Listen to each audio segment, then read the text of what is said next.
Nosotros tenemos, digamos, una clínica veterinaria, tenemos una clínica médica de primer nivel, tenemos también un área agrícola. Dentro del área agrícola, que cubre más o menos una hectárea, son 10.000 metros cuadrados, pues tenemos ahí algún equipo, pues que consiste, digamos, en algo de maquinaria, invernaderos, diversos cultivos que establecemos nosotros, y alrededor de 28 dentro de esta área tenemos 28 plantas de olivos. Son plantas de olivos que fueron las primeras que trajeron por allá por 1500, digamos, 23, 24, después de que la conquista, llegaron algunos frailes de España, obviamente pues venían benedictos, venían franciscanos.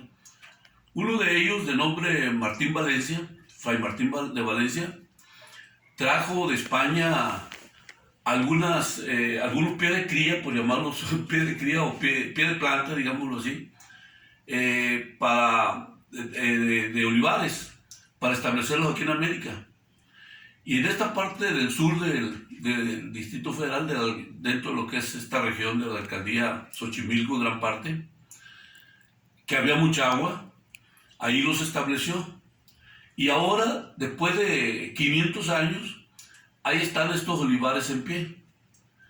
Es algo extraordinario porque pertenecieron a las primeras variedades que estaban sacando en España en ese momento.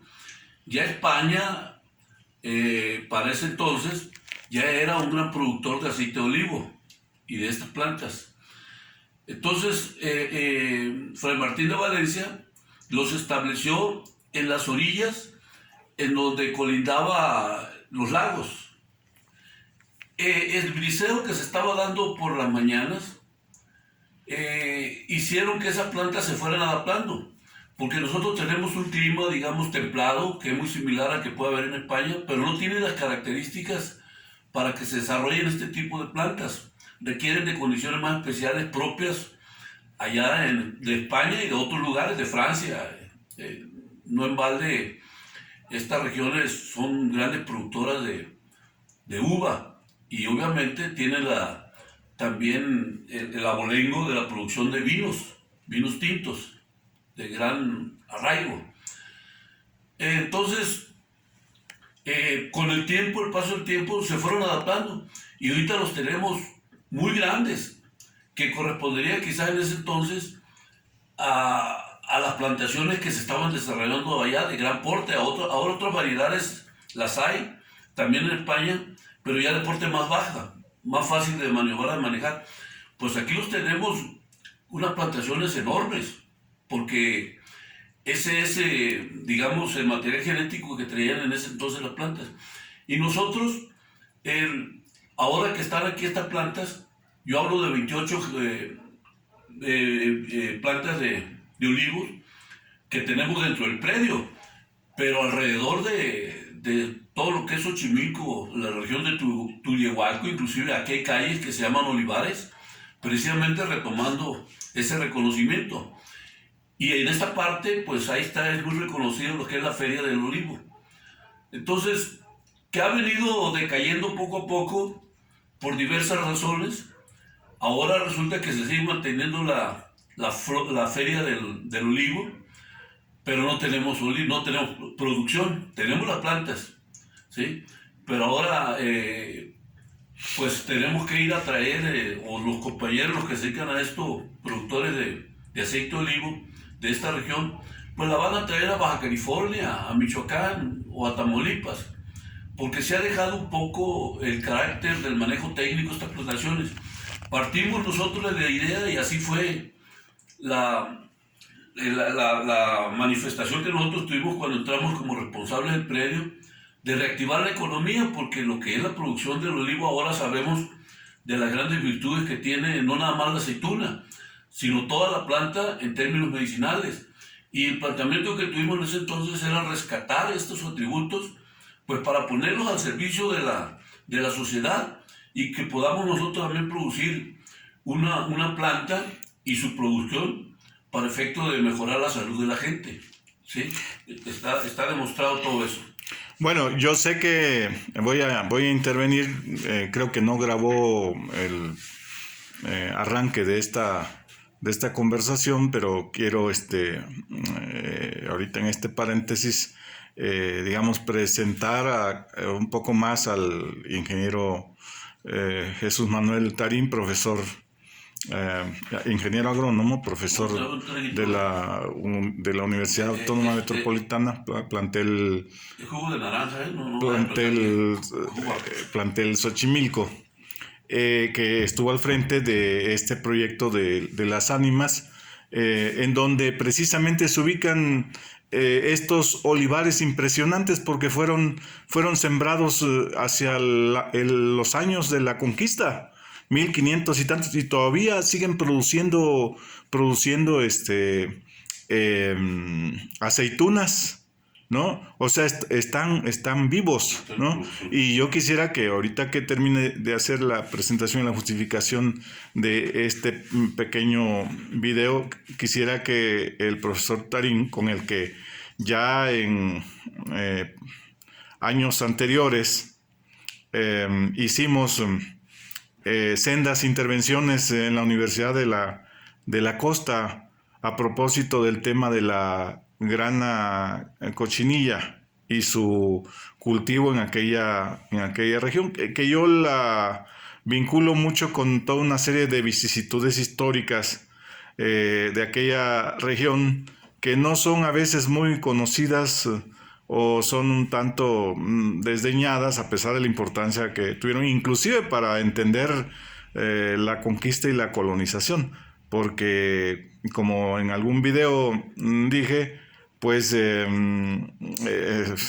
no es casual que justamente un punto geográfico y cultural tan importante como lo es, ¿no? Como lo es la cuenca del Río Verde, fue el territorio que ocupó el imperio mixteco de la costa, encabezado por este personaje de los códices mixtecos, en particular del colombino, ¿no? El único códice prehispánico del que hablo en un video que no salió del país, ¿no? Empezando por ese códice que testimonia la importancia que tuvo ese reino mixteco de la costa, que fue a donde inmediatamente tomado Tenochtitlán se trasladó Pedro de Alvarado precisamente para continuar la conquista, la expansión, bueno, y que luego fue un territorio pues de cultivo de la grana cochinilla, ¿no? Entonces, bueno, todo eso, todas esas cosas, inclusive en esta conferencia que fuimos a dar ambos, se tuvieron en cuenta. El profesor Tarín enfatizando algunos aspectos, desde luego más agronómicos, conectados con incluso su especialidad, que es el empobrecimiento de los suelos, ¿sí? Pero bueno, entonces ya con el ingeniero Tarín ya hemos compartido mesa en algunas conferencias, ¿no? A propósito de cuestiones pues, que también implican lo agrícola, ¿no? Pero que tienen, según yo, una proyección hacia lo histórico-cultural muy importante. Y yo por eso quisiera aprovechar esta breve conversación con el ingeniero Tarín para que él enfatice en el punto de estos olivares que están precisamente en ese predio de las ánimas, y que fue como eje de toda una visión que ahora no sé si estará siendo todavía desarrollada, ¿no?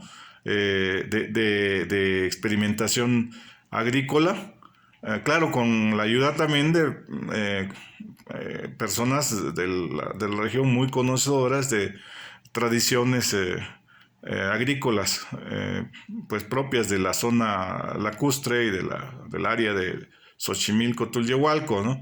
Estoy pensando en Mario, ¿no? El ingeniero Mario Jiménez, con el que el ingeniero Tarín es coautor de un librito, un manual sobre la utilización, el aprovechamiento de plantas medicinales, que precisamente también en ese proyecto de las ánimas se cultivaron. Incluso lo tiene el ingeniero Tarín en sus manos. Fue presentado en la feria del libro de minería hace unos 2 o 3 años, y casualmente apenas el día de ayer fue objeto de un análisis en un coloquio, ¿no? que organizó la UNAMI, pero con la UAMI, que se llamó algo así como que... Este evento tiene que ver con discusión de temas con el bienestar de la salud. Ya. Ajá. Bueno, pero yo ahorita en este momento, por algunos comentarios que me hizo el ingeniero Tarín a raíz de este programa que se transmitió ayer, sobre lo de los olivares y la historia de los cultivos coloniales, ¿no? Muy característicos precisamente del predominio español, ¿no? También en este campo de las actividades que aquí se empezaron a realizar a raíz de la conquista. Pues, él hablaba de la importancia más quizá de los olivares, pero también se refería a lo del cultivo de la vid, ¿no? Que, como saben, estos dos productos y también la grana cochinilla, aquí la voy a meter en el asunto que estamos considerando, fueron productos manejados por la corona española con criterios proteccionistas o muy propios del mercantilismo, ¿no? Entonces, él me contaba una historia que ahorita va a retomarla, aunque sea brevemente, sobre que fueron quemados los olivares, ¿verdad? Ingeniero Tarín, profesor Tarín. Sí, yo le comentaba al profesor Herón que en efecto fue tanta la fuerza de mercado y de producción de los olivos aquí en América, empezando en esos tiempos por la región sur del Distrito Federal, por las condiciones climáticas. México es muy grande y no todo el país tiene las condiciones climáticas adecuadas para estos cultivos, porque estas plantas requieren de un ambiente muy específico, ¿sí? Hay diferentes microambientes, evidentemente, aquí en México, pero lo que más buscan ellos es un clima de tipo mediterráneo, ¿sí? Que aquí nosotros lo tenemos muy cerca con lo que son los climas templados del centro de la República, ¿sí? Evidentemente, ya una vez que se empezó a extender este cultivo aquí en América, pues los siguientes puntos son estas regiones que ya las conocemos de abolengo en producción de vinos, por ejemplo en Argentina y en Perú, de ahí donde nos llegan a nosotros una gran cantidad de productos de este cultivo, que son los vinos tintos de abolengo, y que para el caso de esta producción pues compiten con los mejores vinos de Francia. A lo del... Sí, ahora con respecto al cuestionamiento que se hace, en efecto, hubo un momento, estamos hablando por allá por 1750, el rey que estaba en España tuvo una especie de celos, le llamo yo. Probablemente ya eran los Borbones y no los Habsburgo, pero bueno. Es probable que ya haya habido un tipo de reinos comandados por esta dinastía, ¿no? Sí, esta dinastía. Pero ellos estaban queriendo, pues, de que, como se dieron cuenta de que aquí estaba, bajo esas condiciones, un posible competidor para la producción, que en ese entonces y ahora inclusive son de vinos, esta región de Europa, y nosotros pudiéramos estar compitiendo a ese nivel. tenemos nosotros aquí un mercado muy importante que son en los Estados Unidos. Él sacó un edicto y que ese edicto se encuentra en los anales ahí de resguardo de la iglesia de Tulyehualco. Una vez platiqué yo con el cura y él me decía, cuando usted quiere, ingeniero, vamos a ver, ahí tenemos nosotros un documento de la corona española cuando solicita que quemaran todos los árboles que tuvieran que ver con la producción de uva y con la producción de olivos. Eso está ahí. Hay otra evidencia más en el atrio de la iglesia, me parece que de Amecameca, en donde en la entrada hay un olivar que en la parte de abajo está quemado, ¿sí? Lo que se acerca ahí, hay además una placa que dice eso no lo pongo a discusión, pero sí la placa dice que ahí se estableció en los primeros olivares, ¿sí?, que llegaron a América. Y viene la fecha, me parece que la fecha es de 1531, ¿sí? Entonces sería bueno verificarlo para tener constancia y evidencias más cercanas a lo más veraz, a la realidad. Pero ahí está eso, ¿no? Porque todas esas regiones, pues si nosotros nos damos una vuelta, está llena de plantas de olivos. Por lo tanto, hay cierta credibilidad que podemos tener sobre el hecho, ¿sí? Entonces, estos avatares que derivaron a que hubiera, por ejemplo, la intencionalidad por parte de la corona española de ese entonces de que no se desarrollara una tecnología en la producción de los vinos, de los olivos, yo creo que hasta ahorita lo vamos padeciendo. Es difícil ahorita encontrar coloquios que tengan que ver con las investigaciones que se están realizando sobre estas plantaciones, ¿sí? En el caso de las ánimas, hemos tenido que ir, yo estaba como coordinador, pero hemos mandado gente. El compañero Mario ha ido a Cuba y también ha ido a España, a una región de España, a hacer presentaciones de algunos trabajos que estamos sacando, que estamos generando ahí en las ánimas sobre los olivos. Y trajo él y allá mucha experiencia sobre ellos, ¿sí? Y eso nos ha servido a nosotros para retroalimentar lo que ahorita está ocurriendo. Pero no es muy común, ¿sí? Y es lamentable que teniendo nosotros ahorita este antecedente en la producción, no podamos avanzar en hacer autosuficiente y potenciar todo lo que representa la condición ambiental muy cerca con lo que tiene que ver con la producción de este cultivo.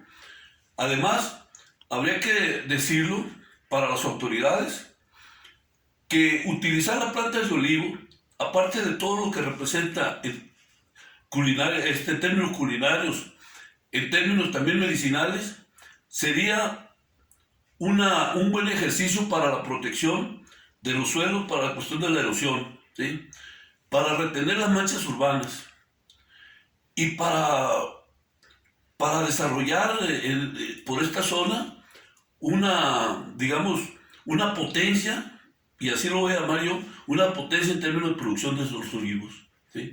Eso habría que reflexionar sobre ello, porque en lugar de estar viendo lo que estamos observando en nuestros alrededores, pudiéramos ya generar una forma más técnica de atención de estos cultivares. Bueno, yo decía hace un rato que quería presentar al profesor Tarín, pero también me quería presentar porque no se grabó lo que al principio intenté decir, que se refiere a lo de la presentación. Pues yo soy el profesor Herón García Ruiz, profesor de doctrinas políticas. De hecho, este video tiene la finalidad de extenderme hacia algunas consideraciones que, digamos, sí, estaban un poquito ya como en gestación, podríamos decir, durante los primeros videos que les hice a los compañeros alumnos de Doctrinas Políticas 1, pero no hubo oportunidad de desarrollarlos, y desde luego también son puntos, esto que es una expansión de lo señalado en estos videos, constituye un conjunto de puntos de una especie de microhistoria que también es necesario hacer a propósito de la conquista y de la colonización, o del significado también de la dominación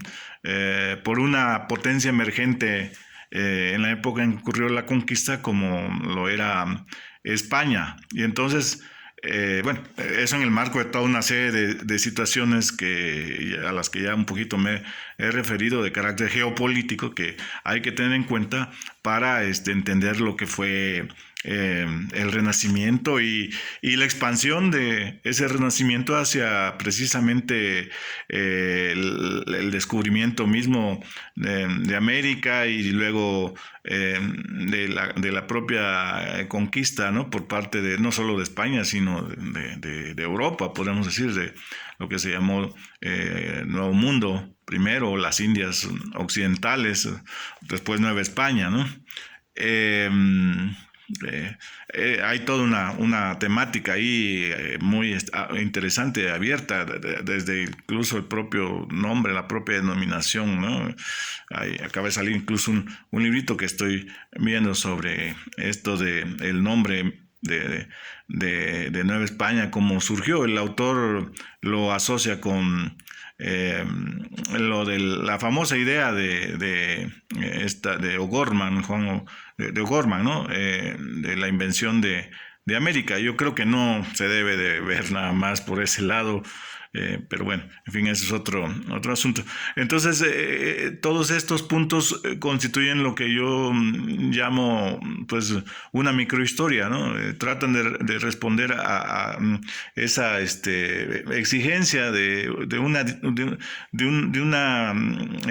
visión que tenga en cuenta la microhistoria de todos estos procesos, ¿no? Porque se manejan muchos lugares comunes, ahora que se está discutiendo incluso por lo de los 500 años, lo de la conquista, pues se manejan, yo digo, muchos lugares comunes al respecto. Claro, mi abordaje es desde el punto de vista de las doctrinas políticas, pero como tengo la idea de la interdisciplina, pues estoy también aquí rescatando un punto de vista que es sumamente interesante, ¿no? En clave también de lo de la microhistoria, ¿no? Como es esta de lo de los olivares de Tulio Hualco, y pues quién más autorizado que el profesor Tarín, que estuvo trabajando ahí en Las Ánimas, donde están estos olivares plantados desde aquella época, y el ingeniero Mario Jiménez, ¿no? Que también jugó un papel muy importante en la aplicación de este proyecto, podríamos decir, que a lo mejor no tiene ahora continuidad, pero que fue en su momento un plan piloto muy interesante por parte de la UAM, ¿no? De nuestra institución educativa y de investigación en la que estamos participando tanto el profesor Tarín como su servidor, ¿no? Bueno, Tarín, ¿querrías agregar alguna cosa? Porque acuérdate que estos son videos, así que deben de ser breves, ¿no? Entonces, como que esto yo lo estoy tomando también como pie para una futura investigación que podamos emprender. Pues yo quisiera hacer el señalamiento de que el profesor Herón llegó ahorita de improviso y me parece que vale la pena que se revise o se reedite la entrevista, y que me dé la oportunidad, quizá porque hay muchas cosas que agregar sobre esto. Hay muchas cosas que todavía están en el tintero y que podríamos inclusive irlas dosificando por serie. Hay libros, inclusive hay apuntes que nosotros tenemos ya, no los hemos publicado porque todavía los estamos trabajando, ¿sí? Pero hay libros que estamos queriendo ya concluir para poder buscar alguna editorial, o la misma UAM. La UAM tiene un sistema de publicación que fue la que nos sacó el manual de plantas medicinales que ahorita les mostré. Pero sí pediría, profesor, que pudiéramos encontrar otro espacio. Inclusive diría que pudiéramos hacer especies de una serie de apuntes, ¿sí? Muy concretitos así, que no duren mucho quizás, pero que tengan alguna estrategia de continuidad, ¿sí? sería interesante, Sí, cómo no. porque hablar de los olivos hay muchas cosas todavía, ¿sí? Y yo creo que sería una manera de reivindicar este cultivo que tiene todavía un potencial, ¿sí? Lo tuvo y lo sigue teniendo para beneficiar a una economía, por ejemplo, de todos los pueblos del sur de la Ciudad de México. Y con eso estaríamos además rompiendo ese esquema mercantilista, ¿no? Es decir, Sí, que en cierto modo se aplicó para el cultivo del olivo, también el de la vid, del que somos víctimas, porque hasta la fecha el vino tinto aquí en México es una bebida que no se considera de mesa cuando que debiera de considerarse de mesa, sin, claro, tener que llegar a la discriminación de otras bebidas más propias de nuestra tradición, ¿no? Prehispánica inclusive, ¿no? Pero sí, el hecho de que el vino tinto se haya restringido tanto, pues ahora sí que nos provoca una situación en la que no tenemos esa fuente de pues nutricia, ¿no? Como es el de la vid a través ya de como vino, ¿no? Digamos, ¿no? Nos entristece un poco el ánimo, ¿no? La carencia a la mano, ¿no? Del vino tinto, ¿no? Disponible para la gente, incluso de origen popular, podríamos más popular que nuestro origen, ¿no? Sí. Yo haría un agregado. No es del afán de establecer competencias entre los vinos que tenemos nosotros aquí de arraigo, por ejemplo, bueno, como arraigo de origen, tenemos el tequila, indudablemente, ¿no? Pero en el caso de ser, en la medida de lo posible, también consumir también los vinos tintos, veamos las estadísticas nada más de las muertes que se tienen a nivel mundial sobre el problema de los infartos, ¿no? ¿Sí? ¿Cómo andan las muertes por infartos en Sudamérica? ¿Cómo andan en Europa, en España y Francia? ¿Y cómo andamos aquí en esta parte de México? Veremos nosotros que todos estos problemas de obesidad que se vienen y muertes prematuras. De lo que tanto se ha hablado ahora en la pandemia, ¿no? Exactamente, de lo que forma parte ya, inclusive como le llaman comorbilidades, es un término que están señalando para la disponibilidad del organismo de padecer ante cualquier manifestación de estas enfermedades. Pues eso es algo que tenemos a la mano para fortalecer también nuestro organismo. Bueno, pues sí, Tarín, desde luego que esto tuvo mucho de una cosa así como repentista, ¿no? No es la primera vez que incurro en esa forma de abordar algunos personajes, ¿no? O temas, pero pues creo que está bien lo que estamos haciendo y creo que da la pauta para futuros proyectos de recuperación, ¿no? Es lo que le llaman entrevista del chacaleo, ¿no? David, todavía aquí estoy despeinado y todo. Sí, te agarré así como muy, digamos, de sorpresa, ¿no? De sorpresa, pero creo que valió la pena. Y bueno, vamos a cerrar entonces por ahora el coloquio, ¿no? En aras de la brevedad que deben de tener estos videos. Te agradezco, Tarín, y les agradezco a los alumnos que van a ver esta entrevista su paciencia. Gracias.